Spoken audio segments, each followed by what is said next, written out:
Chú lên Free Fire mua dân cái này dân. Chú lên Free Fire mua dân cái này dân. Kèn lên dù hai. Chú tầm mơ sân mơ. Tao sao ra ngay đá. Chú tầm mơ mơ cái dân. Hay là cũng muốn thì chú tao nói cái dân. Chầm đau kén cho ngoài mơ. Oh man, I should have finished those deep fried chicken wings from last night. I'm starving. Oh man, I should have finished the.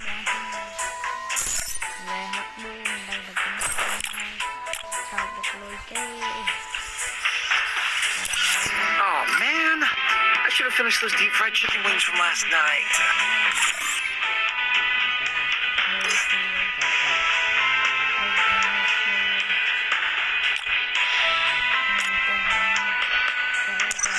Oh man, I should have finished those deep fried chicken wings from last night. Nè, phim chôm tao thôi. Chôm riêng xua bác nhóm. Chôm riêng xua bác nhóm biết phút thẻ trả ra bánh chẳng á. Lâu như một bánh sân. Nhóm biết mua trả ra gia vằn. Ôi trời, làm muốn đi. Đi cho em. Mình chơi nhau được.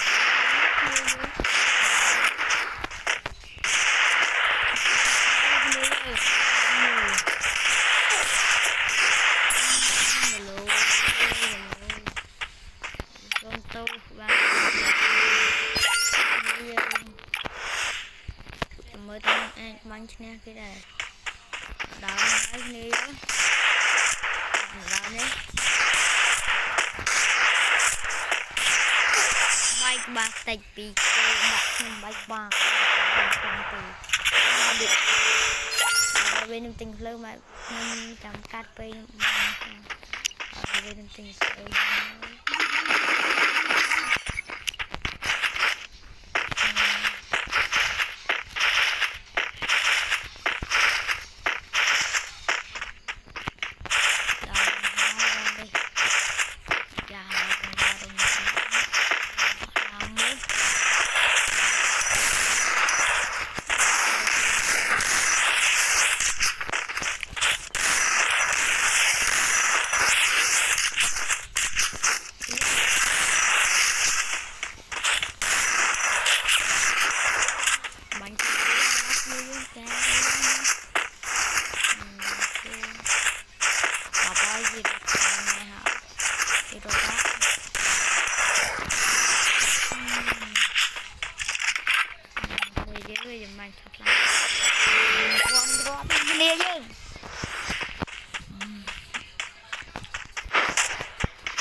bật rồi thôi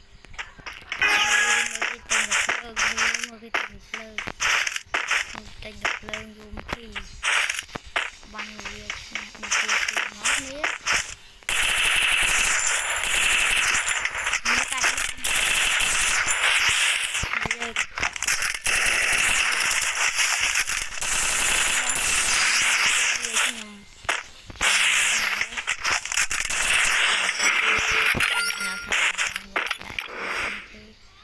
xong bật pi thế này xong cắt video bạn buồn ở lâu nhóm 3 4 2 chúng tiếp xuống này ngọt chúng ta cùng anh tên để dùng lẽ